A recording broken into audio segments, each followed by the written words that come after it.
thank you for all of you. Thank you to all of you for joining at 4. I think most times we expect people to trickle in, but we're almost there. So thank you for making it on time. And as always, huge thank you to GobbleCube, specifically Shri and Manas for doing this with us one more time. But just a quick introduction to what we're presenting to you today, right? Essentially, over the last 18 months, I think more specifically, we've worked very closely with three things or across three things. One has been quick commerce, as you all know it. We've talked about this over and over. Two, which is really specific and more special today because there are partners here in GobbleCube. And three is spending a lot more time on what you see on the slide, which is AI. A culmination of the three is really what is coming to you today. We've spent a lot of time on this behind the scenes, as has Team GobbleCube. And the idea to do this actually just came about when we bumped into each other many, many months after releasing the first edition that a lot of you must have already gone through. And if you haven't, please do, because this is very, very integral to the part one that we had already released. It came through because we realized that quick commerce is growing, of course, very fast and much faster than most people realized it would be. But the way to build your brand on quick commerce has also changed. So if you follow the same methods that you did 12 months ago, 24 months ago, the platform itself looks different today. And if you're not evolving, then the platform is unfortunately going to look at more brands that actually enter and build categories with them, right? It's a channel that's building at the same time as brands are building on it. So what we're realizing as we do more work at our end is that there are insights that we've pulled together. There are insights that GobbleCube, because they have access to a lot more data than we do, very real time, that too. And they sort of sit in silos, right? So what we realized is unless we culminate and bring those two together to you, and also help you figure out the how, not just the what, it is not possible for you to take a lot of that advice. Then it's just a document that goes live. So so this is essentially the playbook that we wanted to present to you. A lot of the hard work is from Shri, Manas and Urmit, and of course the respective teams on both sides. But over to you guys to deep dive into what we have today. Perfect. Thank you so much, Pooja, for that introduction. And yeah, again, I think for us, it has been a tremendous journey together with Hari, Pooja, and Urmit in terms of just getting to speak with brands. Because I think one of the things that we've genuinely enjoyed through this journey is that we get to speak to so many brands, we get to understand firsthand what those problem statements are. Because the most powerful products are the one which solve real problems for their end users, right? So I think that's something which we've genuinely enjoyed. And if you see, that's the way we've kind of built out these playbooks as well. So if we refer to the first playbook, it was not just a exercise in just a theoretical exercise, but it was actually a sum total of the learnings that we had from multiple brands, right? The key realizations over there was how, when you think about quick commerce, and this is just a quick recap of what we covered in the first playbook, is when you think about quick commerce, how you need to think about demand fulfillment and demand generation together as one integrated entity, and how account management, which was the third vector, is extremely important. It's the softer aspect of all those things, but is extremely important. But all these learnings were built out by a host of interviews that we did across the DSG portfolio companies, right? But as those conversations start progressing and as we kind of worked closely with these brands to solve more and more problems, one thing that we realized is that quick commerce is continuously evolving, right? So each of these individual vectors that we talked about, whether it was demand fulfillment or demand generation, which is the focus over here, merited its own set of deep dives, right? And that's what kind of got us thinking. That's where we were sitting with Urmit, Pooja, and we kind of discussed the idea of what would it be like if we kind of go deeper in terms of solving these problem statements and go deeper, right? So this is just an outcome of that. Before I get into this, I would just like to thank, while there are some faces that you would see on the playbook itself, but there are a lot of unsung heroes who behind the scenes have spent sleepless nights. So big shout out to the product marketing and the product design teams who've kind of really slogged off over a lot of weekends to actually get this thing in place. So hats off to you guys. But with that, let's get started over here, right? So I think when you think about a lot of these things, right? How do we drive better performance marketing ROIs? What we tried to do was kind of look at it from the lens of a D2C founder called Jack, right? And I know that a lot of you who've joined this call come from different fields, right? Don multiple personas. But what we wanted to do was kind of look at it from a lens of Jack, who's donned each one of these hats, right? He's a budding D2C founder. He plays the role of a performance marketeer. He also plays the role of a key account manager, a supply chain manager, a finance manager. And by the way, when his team is kind of really stressed out as to what is going on in quick commerce and how they crack it, the therapist to his team as well. So let's look at the problem statements from his point of view, right? Now, what is the kind of chaos that Jack kind of goes through every day, right?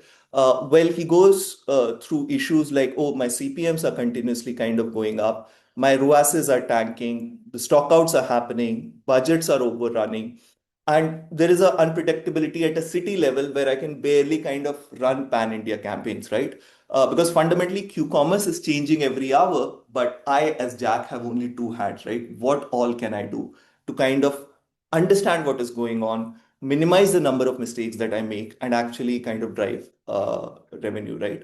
So, what are the things that Jack is continuously trying but actually failing at it, right? One, he tries to run all these pan India campaigns, but like the ROIs are not worth it, right?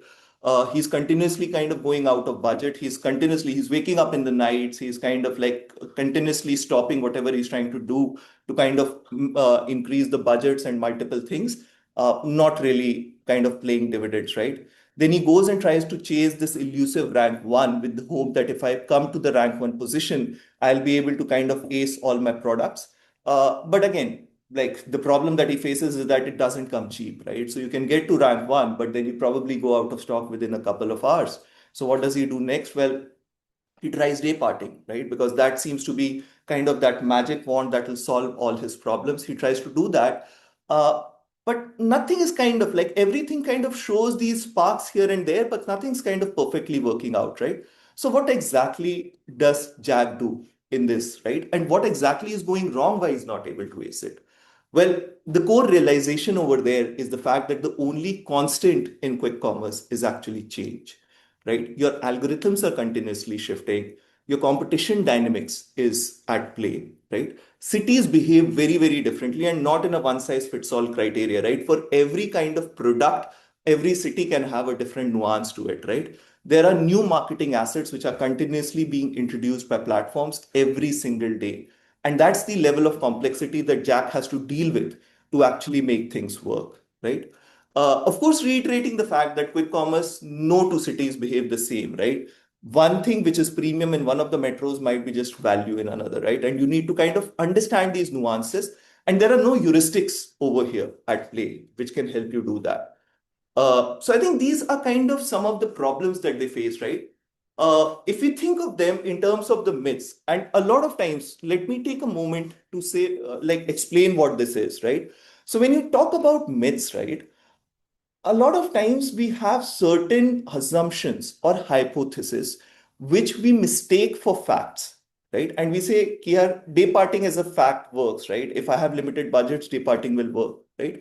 But is that really the case? Because ultimately, these are not facts. These are assumptions or hypotheses which you ideally should run through an experiment to validate or invalidate. That is the right way to think about it, right? And I think this is something which we will talk about a lot as we go along in this particular session, right? So some of the common myths that we've seen, and this is our experience working across almost like 300 plus brands, right? Pan India campaigns are not always the most efficient, right? Another myth is like if I have limited budget, let me run the campaigns in the peak hours, but not really, right? They don't always deliver you the best ROAS, right? If I have limited budget, let me try to get to the top rank, right? Top rank does not really give you the highest conversions all the time, right? Again, if you see, the emphasis is not always.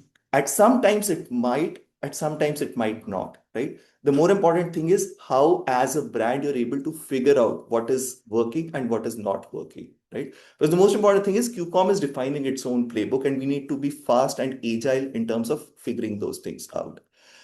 Just a small point over here as well, right? As to why we are doing this playbook as well, right? And for me, the most important thing, or for us rather, the most important thing is that as we've had these quality conversations with so many of our brand partners, we've received these problem statements and we've gone to work in terms of building products and agents to solve for these problems. What we realized is that there is value in sharing these learnings to the wider ecosystem, because we genuinely believe that together, when we have a better learning, that is when our overall quality of conversation gets better, and that's where we get to solving better quality problems, right? And that's why I think for us, this is an ecosystem play, right? We want to elevate the quality of the ecosystem, and that's one of the biggest reasons why we're kind of doing this playbook, right? So with that introduction, let's get into what the QComm Growth Playbook is, right? I'll quickly skim over what are the key things that we'll talk about, and then I'll hand it over to Shri to kind of talk about some of the things that we've actually proven or disproven. And we have some of our brand partners here as well to talk about those things, right? So broadly, what we want to do is talk about the experiments that were run by real brands. What were the success frameworks and how they achieved it? How did some of those vectors work, right? Starting from campaign creation to budget and bidding strategy, down to keyword selection. And then we'll also talk about not just on platform, but how do you cross leverage your off platform to kind of drive some of these things, right? And we'll finish it off with some of the performance frameworks before we open it up to questions over here, right? So let's start with some of the problems that every brand is trying to solve, right? And it starts with, what is the kind of campaigns that I even need to create, right? And for us, the biggest learning over there was that you need to start with defining the goal of your campaign, right? The context of what you're trying to achieve with any particular SKU defines the objective that it's based on, right? So let's just think of it, right? Because these are multiple dimensions, and a lot of times, the reason we've tried to articulate that is because a lot of times it is easy to kind of get lost and see, oh, this is an overwhelming problem, and let me just take the shortest possible route, right? But it is actually decomposable, right? So what we've tried to do is decompose it into the multiple dimensions in which you should kind of think about it, right? So the first and foremost dimension is basically, what is the purpose of the SKU that you're kind of running the campaign on, right? What I mean by that is, the SKU could be a cash cow where you're optimizing for, let's say, off takes or ROAS, right? But it also could be a NPD SKU, right? Where you're optimizing for reach. So it could be your upsize SKU, it could be your stock SKU, right? So again, define the purpose and define the goal that you want to achieve with that particular SKU. It's super critical, right? The second is city clustering, right? How do you cluster the cities? Because the answer is not to run a pan India campaign, but the answer is also not to run 100 different campaigns for the 100 or 200 odd cities that QComm is operating in, right? How do you create those smart city clusters? How do you select the right keyword types, right? What is the kind of keyword? What is the purpose that it achieves for you, right? For an NPD SKU, do you need to have a different keyword strategy versus something else, right? How do you kind of put those things into perspective?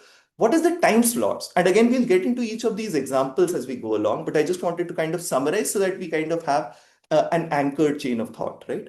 What are the kind of asset types which work? So I think these are, again, different dimensions in which you need to think about as you go about setting it up, right? So with that, I'll hand it over to Shri to kind of talk about some of these problem statements and how we ran these experiments to drive results. Thanks, Manas. Hi, everyone. Really happy to meet all of you guys.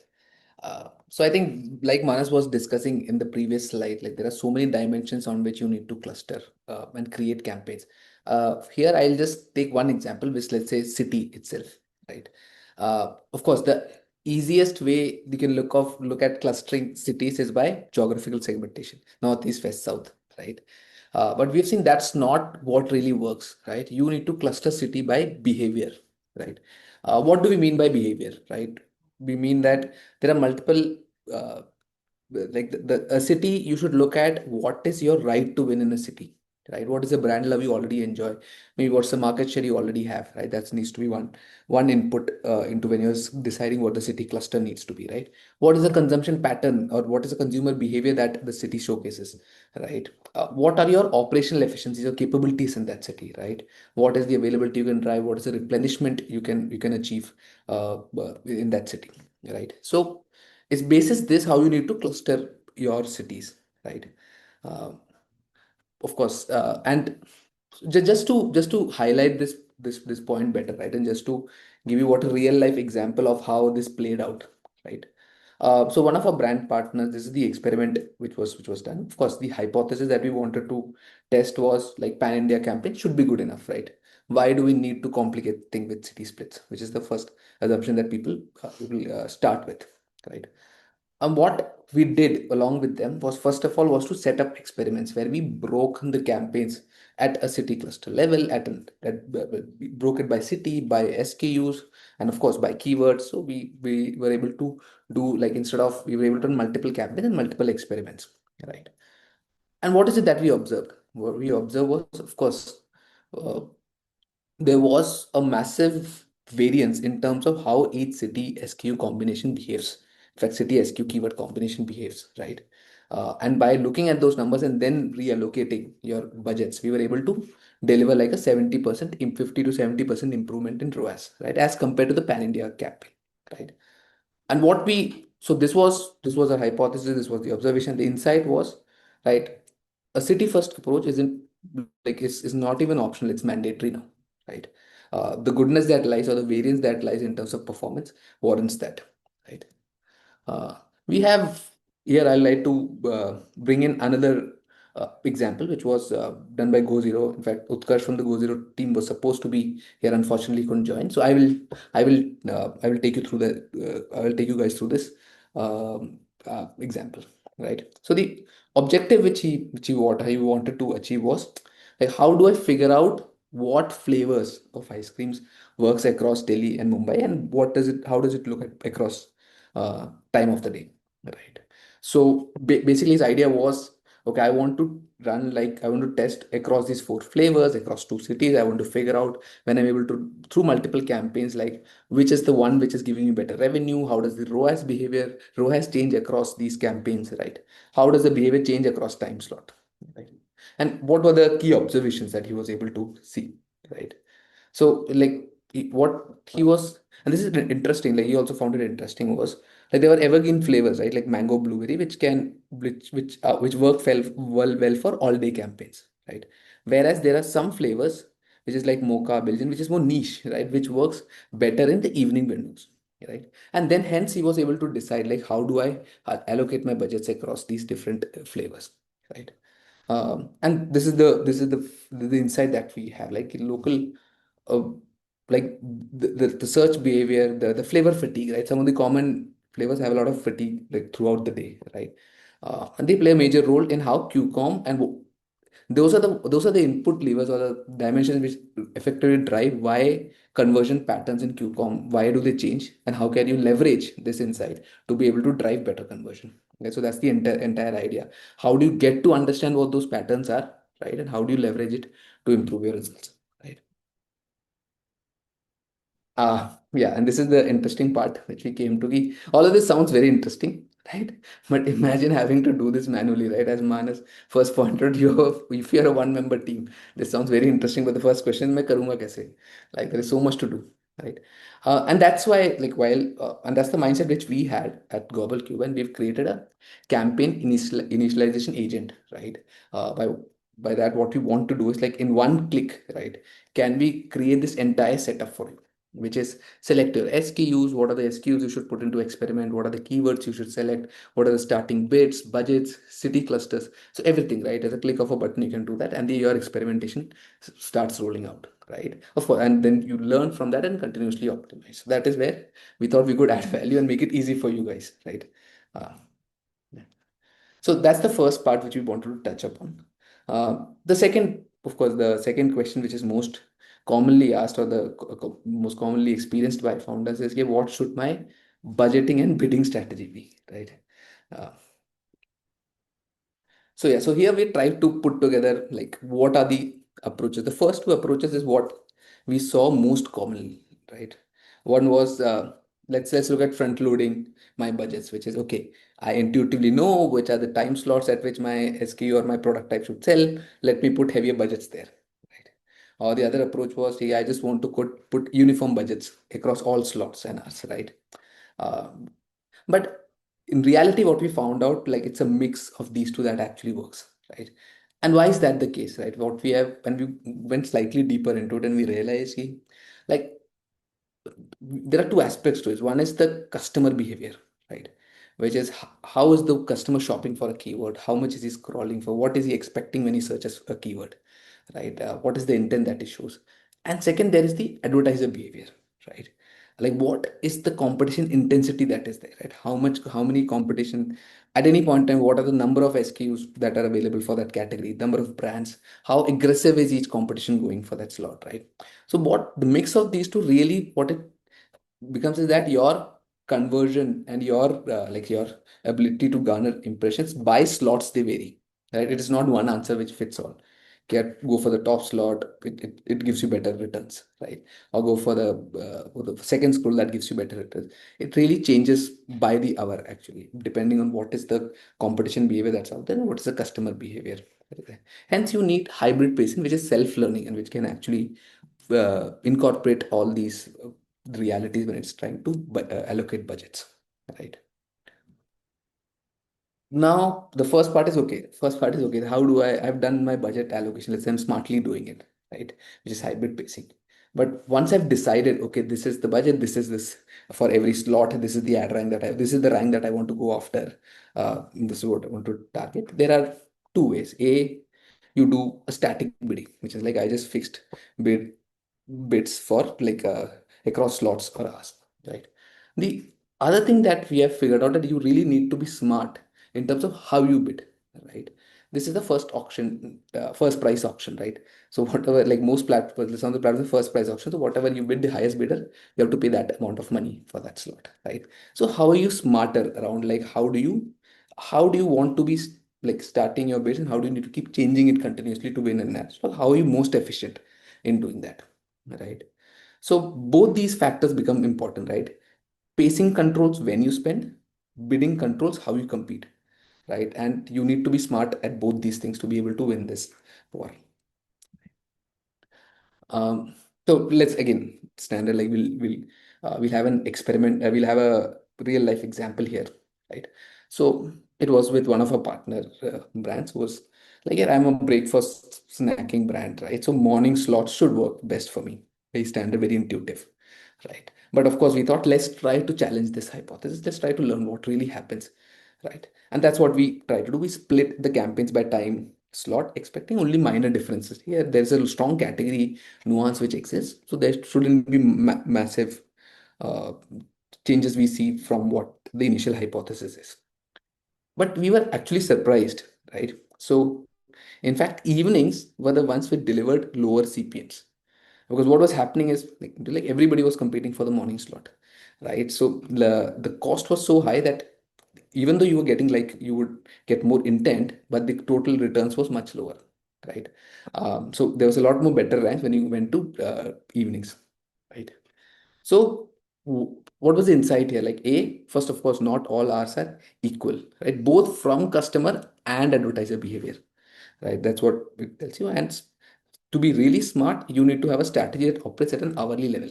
Right? Again, not by like intuition, but through data. Right? How do we have a strategy based on that? Right. And this again, the same question which we had here. People were like, "This is great, fantastic, it works." But how do you expect me to do it on my own? Right? What are you telling me? Like every 5 minutes, I should keep changing my bidding to be able to win this. And that's where we thought there is value which we can add by building a bid optimizer agent. right? So what it does is that like through a series of automations and smart algorithms that we have built out, it tries to target an ad track in the fastest possible way at the best bid, right? So what we are trying to say, what is the best bid at which you can win a rank, right? Of course, once you get onto the playbook and the platform, there's a lot more detail that we can go into here, right? So just to expand over here, right? I think there are two things at play over here, right? One is I have a bunch of campaigns that are already running, right? So how can the agent quickly identify for me that these are the campaigns where there is juice? So I should be looking at that and actually optimize them, right? The second is any new campaign that I'm setting up. How do I kind of make it reach the most optimal point, as she was talking about, in the lowest possible time, right? And I think there is a very important third vector at play over here for a lot of platforms which do an either or. So for any particular SKU, they will either run an ad or an organic rank. You also want the agent to be smart enough to say, "Ki, I will only run the ad when the organic Yeah. is not there," right? So while each of them individually might sound like a very obvious answer, right? But if you kind of put them all together, there is a multitude of decisions that need to be made in real time at any possible point of time, and which was the genesis of the thought process of how we kind of build out this bid optimizer, which kind of takes care of all these things in one go. Yeah. Now, so we've covered like cities, we've covered bidding. The third aspect which we've seen a lot of interest in, like what are the keywords I should target? What is the goal I should have for a keyword, right? How do I go about it, right? Um, and this is of course, this for some it might be very common knowledge, and some we just wanted to summarize it, like how do we think at it? Like at the end of keywords are intent signals, right? So for branded keywords, of course, you should look at defending, but you can also use this as an opportunity to upsize, right? And we'll come to an example, right? Generic keywords again become very critical for you to be able to expand the category. We'll also take you through an example how what do we mean by that and how can we do this better. First, competitor keywords are more when you want to switch customers from competition, right? Um, so let's I'll take one example which was again the brand uh, partners, right? And the initial hypothesis was this is for branded keywords. The initial hypothesis was that I need to defend my brand keywords, and it's most efficient to do it using my top selling SKU, right? And which is where we wanted to challenge it. We set up an experiment saying, of course, you can defend it using a top selling SKU, but top selling SKUs anyways will be in the top score, right? Instead, can you defend it using a premium SKU or a higher pack size? That was the experiment we did. And of course, the what we figured out was like that turned out to be a better strategy, right? Rather than just using your most like winning the bid through a higher selling SKU, it was better to drive penetration of a premium packs, right? Or a upsell pack on your branded keyword, right? And the insight that we drew that it is not branded keywords are not just for defense, right? It's not you just don't use them when you want to defend something. You should look at like how can you look at achieving either your bottom line goals or your new product development goals that you have. Right. Here I would like to get Pankaj, who's been a strong supporter and a very active contributor to our product itself over the years that we've been working together. He has a case study of how he looked at keyword analysis and how did he go about solving a problem. Hey, hi, thanks, Shay, and thanks, Yeah. Manas. So in keyword intent, so what we have done is we are building certain products where the customer intent is to experiment with the product range. So they don't have anything clear in their mind what they actually want to buy.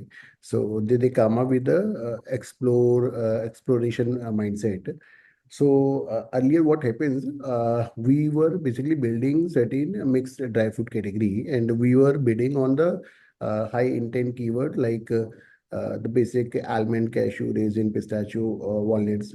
These are the basically generic keywords, but the intent of the customer was to buy that particular commodities.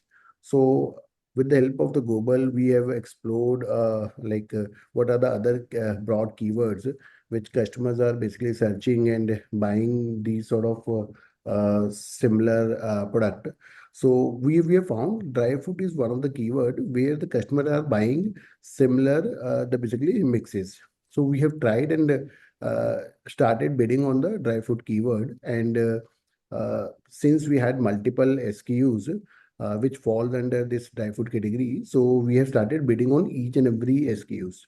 And since we don't have a option to basically run the campaign manually, so we have taken help of Google, where we have started basically targeting all the SKUs on the dry food keyword, and based on the conversion, they were basically pushing the basically SKU which is getting the better result. So interestingly, certain cities where we found one product was basically doing better on the same keyword, while on the other city we found like some other product was doing better in the same category. So that is something which has helped us basically in building the overall basically mixed dry food the basically category.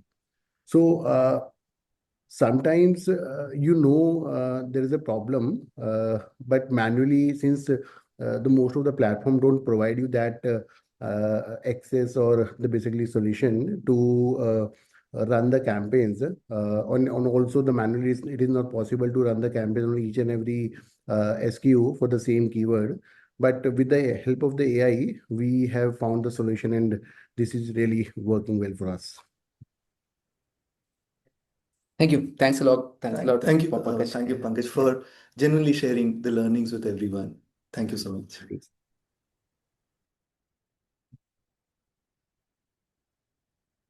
Again, I think the same thing that we want to position. All of this sounds great. But when you put in the constraint, I'm a single man army, how do I do it? Right. And that's where we wanted to, again, like that's where we thought that we could come up with the next agent or an ability for like for you to do it. Like, how can we help you do it faster? Right. And then we have created a recommendation agent which identifies all of this, right? What by your goal, right? And it analyzes what is the volume for a keyword, what's the relevance, what's the competition intensity. And by goals, it's able to recommend that these are the keywords you can go after, right? Or you should try to win, right? So now coming through all the experiments and the learnings that we have, what have we realized? Like, or what do you think Jack realized through using GobbleCube? Was that first that data is always better than intuition, right? And B, experiments are always greater than assumptions, right? So these are the two bases on which we plan to create, like, continue a product development journey as well, right? Um, and this is what we think is essential, right? Like, it all makes sense, but then how do you, and what we are trying to do is how do we create this continuous feedback loop? Like, how do we leverage technology to do this? Right? This is not possible manually, right? Which is, how can you experiment easily, right? And experiment smartly, right? Once you've set up an experiment, how do you actually gather feedback, right? How do you recalibrate? How do you optimize basis that, right? So this is what we think is the feedback loop, which will help our partners or customers to actually ace the QComm performance or spend strategy, right? And what we feel is care, like, you need to be always learning and always reallocating basis those learnings. So those are the two key drivers which we think will help succeed, right? And that's where we also as a product want to get better at continuously, right? So hence we have the experimentation engine, which has all these. See, what is the hypothesis that you have? What's the experiment you should set up? What should you measure, right? And once you have those measurements, how do you learn and recalibrate basis this, right? So these are the four layers which we are trying to get better at every day. Sorry. And here I think I'll want to like hand it over to Urmit. And Urmit would want to like take us through what his learnings, especially when it comes to off-platform linkage for spends, has been. Thank you, Shri. Thanks, Manas. I think super helpful. So when it comes to off-platform linkage, right? This has been one of my favorite levers, wherein from around 2020, right? So just to give you an idea of the scale and impact this might have, at Attenberg, 90% of the sales used to come from Amazon and Flipkart for e-com, right? Or for the online sales. and roughly 10% used to come from the D2C, and the scale was at around 180 odd CR. Now, if you take a look at the media spends were in the range of 25 to 30 odd CR for this entire year. But fundamentally, what we observed, right? 65% of our spends were on Meta, roughly 10% of our spends were on Google, and 25% of the spends were on Amazon and Flipkart. So the interesting part is Meta was giving us 2x ROAS. Now, the issue with the off-platform linkage is that you don't have hard-coded data on the dashboard to prove that this is working out for you, right? So just to help out on this, right, I think I'm just going to give a very small framework over here, and maybe then you can derive your own framework on whether off-platform linkage works for your category, brand, etc. So on QComm or on any marketplace, right, the demand can actually appear in only four ways, right? Someone will click the link, will go to the platform and buy the product. Second, they'll do a generic search and will purchase the product. Third is the branded search, right, wherein they will search for your brand, purchase the product. And fourth is the retention. Now, interestingly, if you think about the branded searches, right, in most of the cases, I would probably say about 60% of the cases, branded searches are induced by the off platforms. That could be your say influencer campaigns, meta ads, Google campaigns, etc. Right? And maybe I would say 40% of them would be contributed by the marketplaces as well. But this is one thing to think around. If Meta is contributing, so if we take can we go to the next slide, please? So if we think around this, right? Say in Pune, I've spent 10 lakhs on Meta. I've got 1 CR of sales on the D2C, which is directly attributed. So that's a ROAS of 10. On Amazon and QComm, right? Say on QComm, brand searches led sales were around 1 CR as well. Now, if I attribute this back to Meta, my ROAS jumps 2x over there, which becomes 20x. But if I don't attribute and I give the attribution back to the marketplaces, right, the distribution of the budget might not take place. So this is one of those levers where you might not have enough data, right? And hence you might want to do a couple of geo-lift experiments. So say you might want to switch off the meta ads for one of the cities, keep everything else constant and see what is the impact on sales. Or maybe double up the budget and see whether you are seeing any impact on those particular in terms of sales by the time series baseline. So this is one thought that I'll leave you guys with. But so yeah, I think this is one of those super underrated levers that I think QComm, I think folks can try out. The second lever is more of a strategic lever, which is the flywheel, right? The entire idea of selling on a marketplace is to be in a state of flywheel, is to arrive at a state of flywheel. If you think of it as this way, right? You're getting sales from the branded searches. That essentially means you're paying money to the Meta, Google, or any other ads, right, to show up in the QComm platform as branded searches. If you are showing ads for a generic search, you are again paying money.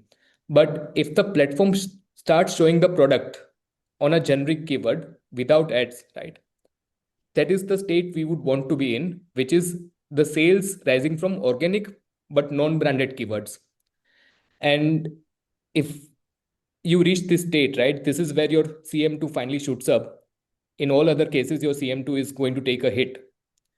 And this is fundamentally one of those states wherein, I mean, in the investment ecosystem, right, if you find a brand with the flywheel, you've hit the jackpot. I think this is one of those important levers.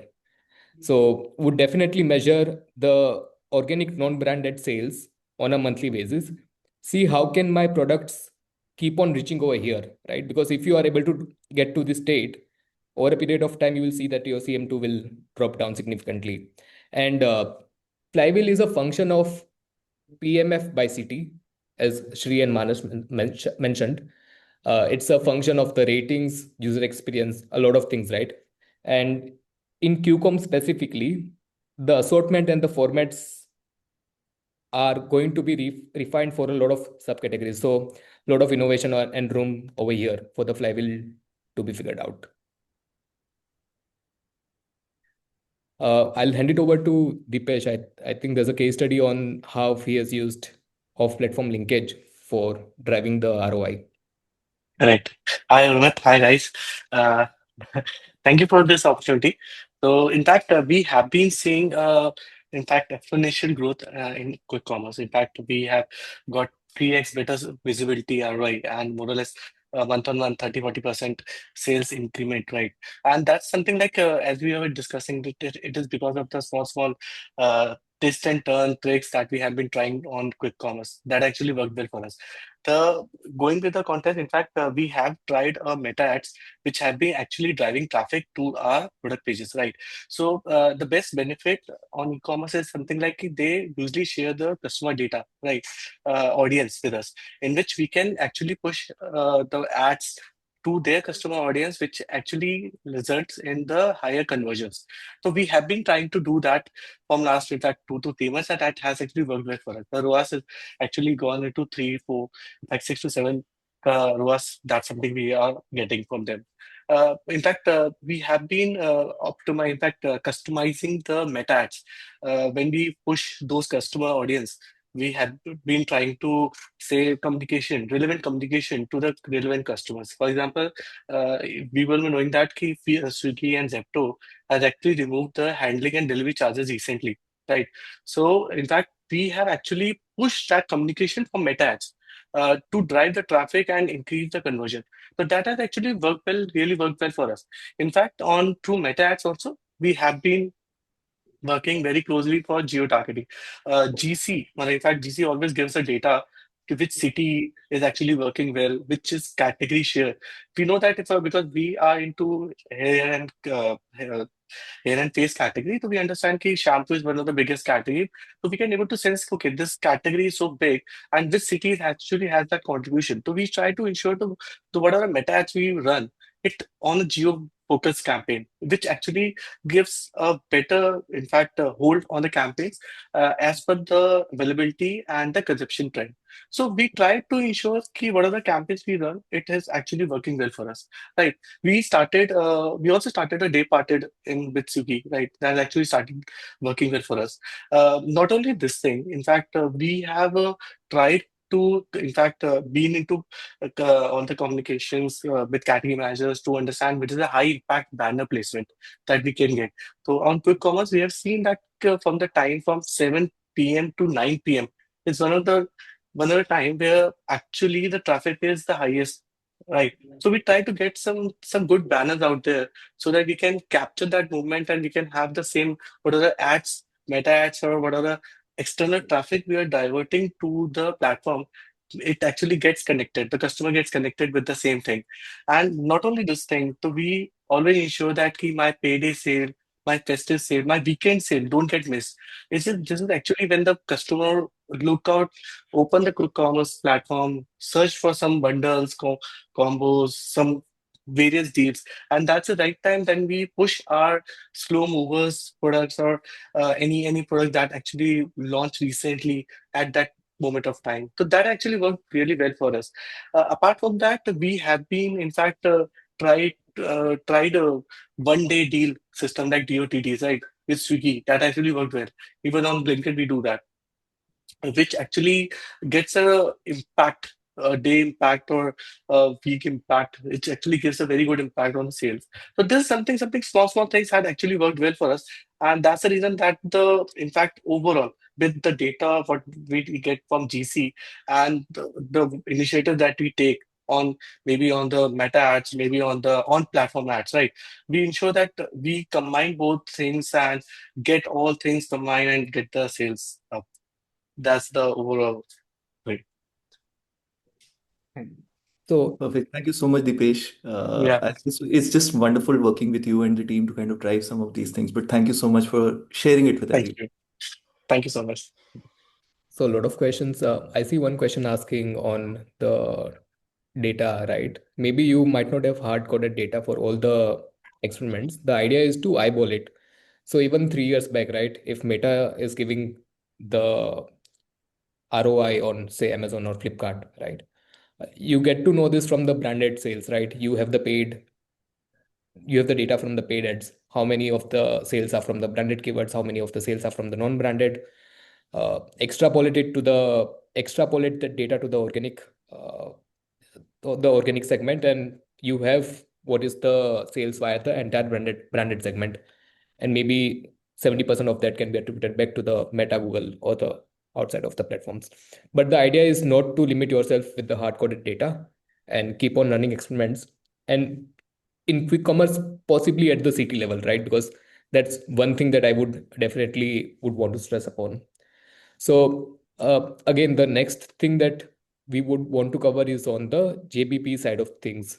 Uh, Take this with a pinch of salt because this differs by category, by brand, by the platform as well, right? But a few fundamentals that we have mentioned in Playbook 1 would stay true, or the ones that mentioned over here as well. If you look at the category managers, right? So quick commerce is at a nascent stage wherein they would want to grow the category. Unlike Amazon, Flipkart, which are already well matured platforms. So your category managers over here are your growth managers as well, because or your growth partners to be fair, right? Uh, Ideally, your platforms would want to solve for four things. One, how do we grow the category? Because again, you are in the nascent phase. You would want to figure that out. How do we solve for the unit economics for the platform? Take rate, which is the commissions as well as the ads revenue. And fourth is the user experience. So if I'm thinking around JBP, right, I would think around these four levers. And basis this, I think the idea is not to have a transactional mindset about the JBP, right? A transactional mindset would look like what is the CPMs that I'm going to get for the ads, or what is the money that I would have to spend for the JBP, right? The idea is to figure out, can we figure out a win-win situation with the platforms when we solve with them for the category growth, unit economics, or even the user experience. So let me just go through it through the next slide, please.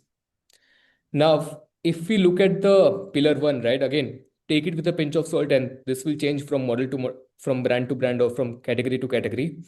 The growth envelope, what I mean by this is you don't have to go in with a fixed budget. Maybe a tier linked investment would work over here, wherein, say, if we are able to do X amount of revenue, will be happy to invest in Y amount, right? And this can change as the tiers change.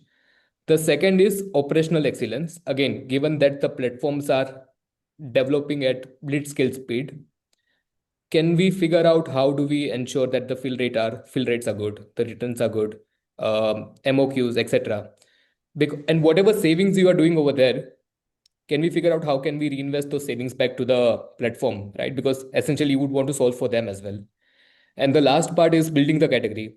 So instead of asking just for the FOCs, or instead of asking for the visibility, can you solve for the category building over here? So one of the brands that I think Smith delivered a case study last in the first playbook wherein he spoke about how GoDesi built the pan as a category on Blinkit.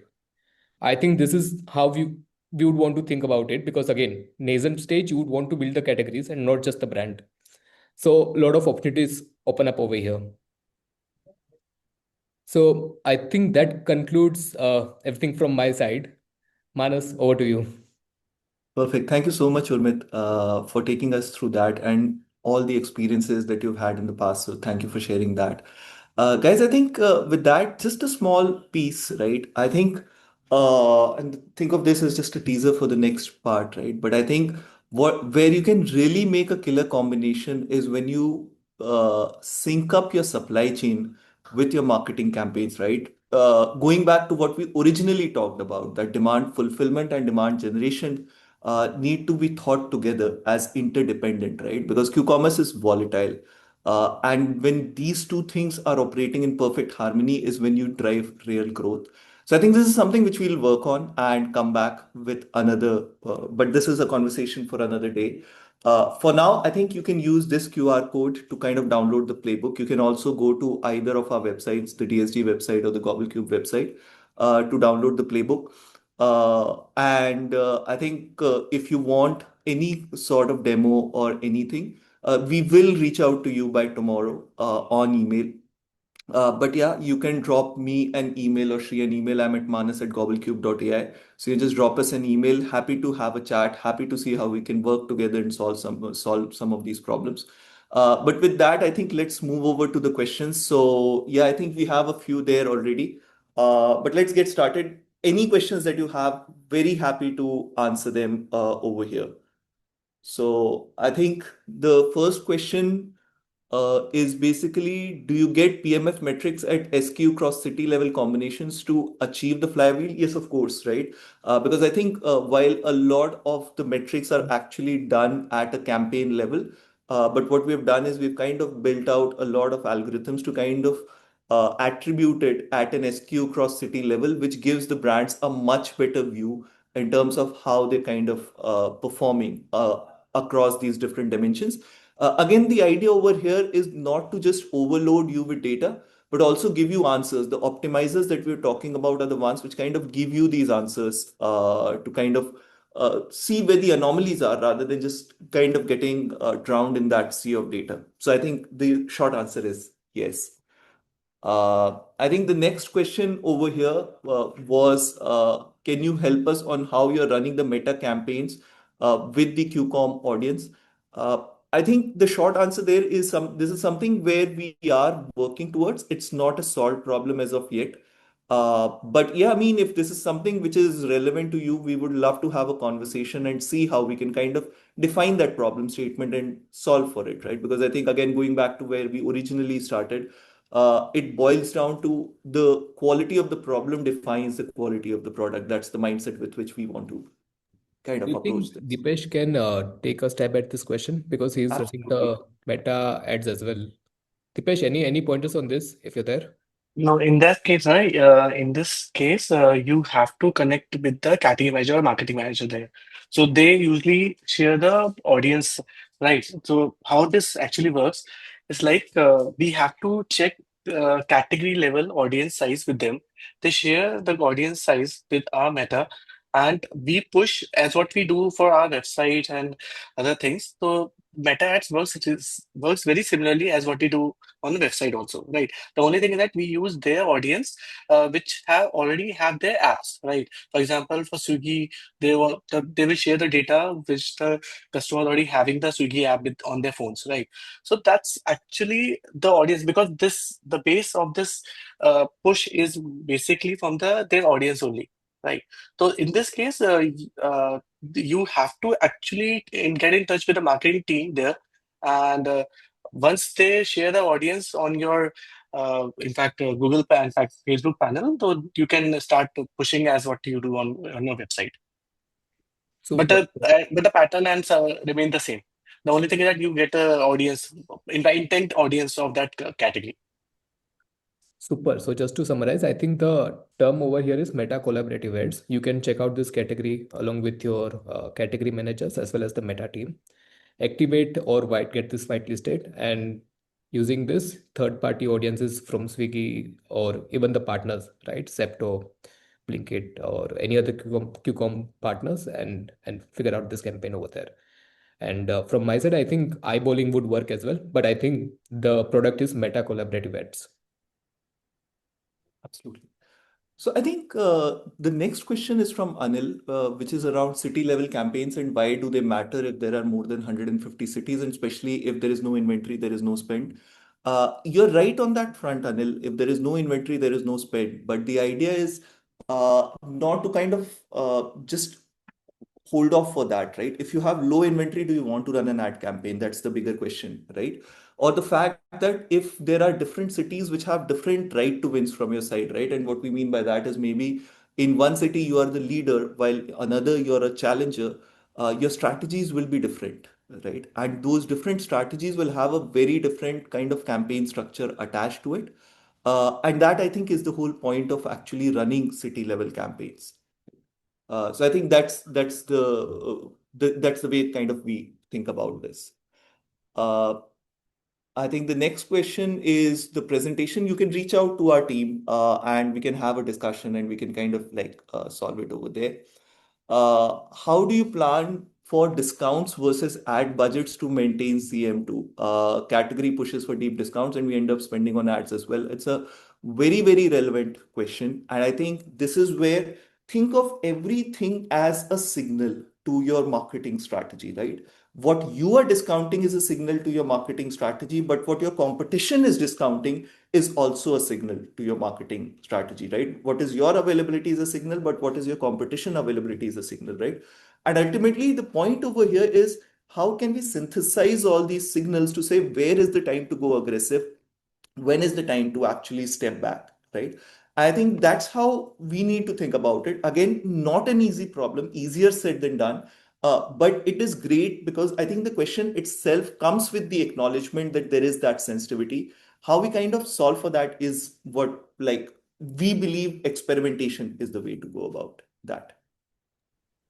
I think one way to think about this question, right, purely from a planning point of view, maybe on a monthly level, you can plan out the discounts, right? There are certain days where you would want to go really deep discounting, right? Call it special pricing, right? And during the regular days, you have BAU pricing, right?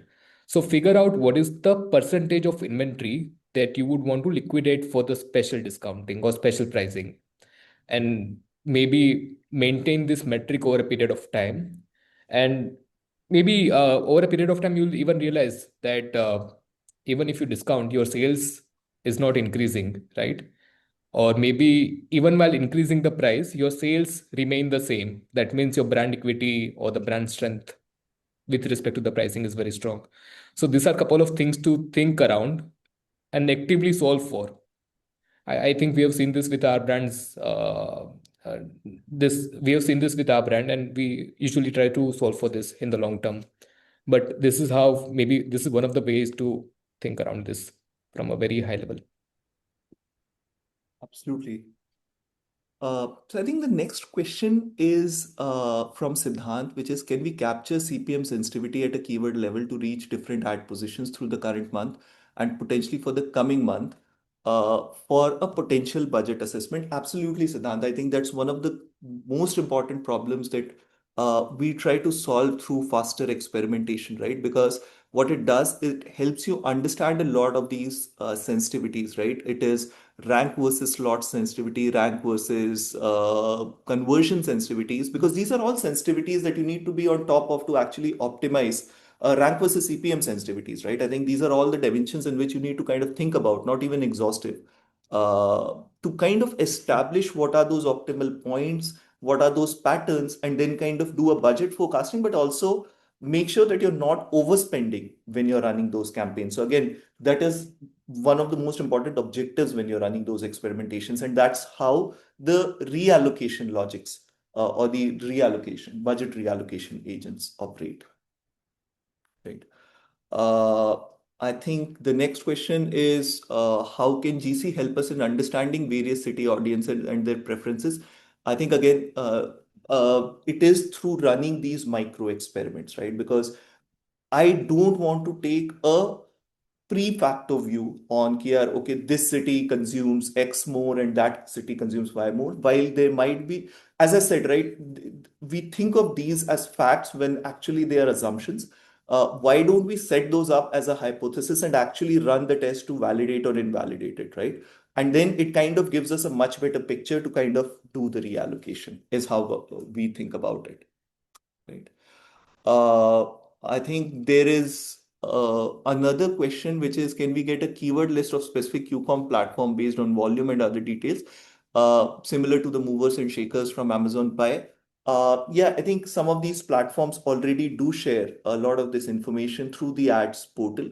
And again, the idea is kind of using that information, overlaying that with a lot of the kind of advertiser behavior on those keywords to kind of come up with where are the opportunities, right? So again, I think it is about using any data set of data. And again, see, this is evolving, right? I think as the platforms are maturing, they are also becoming more and more forthcoming with the quantity and the quality of the data to you, right? So how do you kind of marry that with some of the observed behavior to kind of come to those answers is the way to go about over here. I think the next question is, does the importance of CTR and CVR change across platforms? For example, Blinkit CTR may be more relevant, but on Zepto it is relevant only on CPC based. Absolutely. The frameworks, the advertising frameworks change massively from platform to platform. That's why I think the way the algorithms work platform to platform also vary a lot, right? So I think you're absolutely right. It does change by platform to platform, and we need to take those nuances into account when we're building that out. Right? I think Jenny has a question. As an individual contributor, is it advisable to do city level, SQ level, or take size of the price of the business and then have a more focused approach? Jenny, I think again, the question over here is like again it is in context with the business or the specific brand that you're trying to create over here, right? Because if you have a specific brand, is every SKU trying to achieve the same objective, or are different SKUs in different levels of maturity or their growth curve, and they vary, right? So I think that becomes very important, right? Do you have the same kind of penetration in every city, or every city is like there are cities which are new launches for you versus cities where you have got a good footprint? I think again, we can sit down together, happy to have that conversation with you specific to your brand context to see how kind of you think about it and then kind of build out a plan of action. But the short answer is that a lot of this context determines how that overall ad strategy should look like. I think there's another question is, how do you control ACOS in quick commerce? Uh, that's the $1 million question, ain't it? Yeah, I think it's just about being smart with how you're running these campaigns to actually solve for this. I don't think the CPMs are coming down anytime soon. So the only way to go about it is being smart about how we bring them down. Yes, Jenny, let's definitely connect on this. I think if there are any questions, yeah. We're having a special product launch with an A-list celeb. How do we get max visibility on QComm? I think, see, again, depends how you want to think about this, right? I think the big bang events, you're probably better off going for display, right?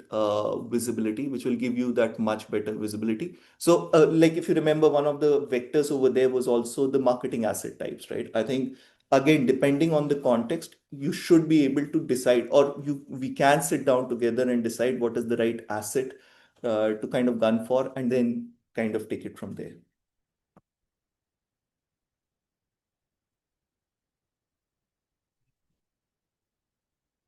I think there is a question from Sybil. If my ads are already running full time and my rank is consistently in the top position, what additional levers actually move share of voice? Are we measuring share of voice purely on ad placements or on also factoring organic visibility? Well, I think two parts to that, Sybil. The first is there are three different types of share of voices, right? One is an overall share of voice because honestly, a lot of times shopper doesn't care whether it is an ad or an organic placement, right? But we also do ad share of voice. So what is your share of voice amongst the ads that are running, and an organic share of voice, right? I think all those are three different ways you can kind of analyze.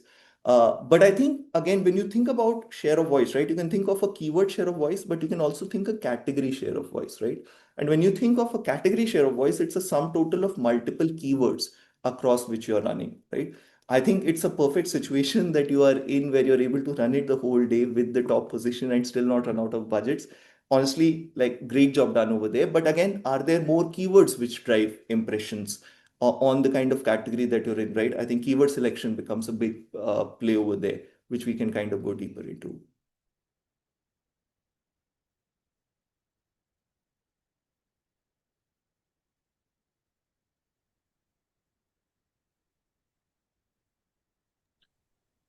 Super. I think, no, there's one more question. When do you know how to scale down campaigns? We have been running ads for quite some time, but we are not also sure if we lose out on some of the organic positions we may have attained. How do we solve for this FOMO? I think this is one of the things that I think she was talking about earlier, right? Because again, it is not just about running an ad and achieving a certain rank. It is also because the purpose of the ad is to elevate the organic ranks, right? So you need to think of them in tandem to each other, right? They're not siloed to each other. So ultimately, the way we have built out our agents is we kind of take everything into account and they kind of manage both your ad and organic together. The next one is, let's say I keep CPM bid at X value, then over time I see lose top spot and then I have to again increase my bid. This is a loop and I can be at a certain level because of ROI. I have some categories where each increase. I don't have any keywords to bid upon. What is, I think whoever this person is, just drop me a mail at manas@gobblecube.ai. Let's sit down on a call and discuss this in more detail. I think this is a very relevant question, but I think it's a really nuanced answer. So let's sit down together and have this conversation.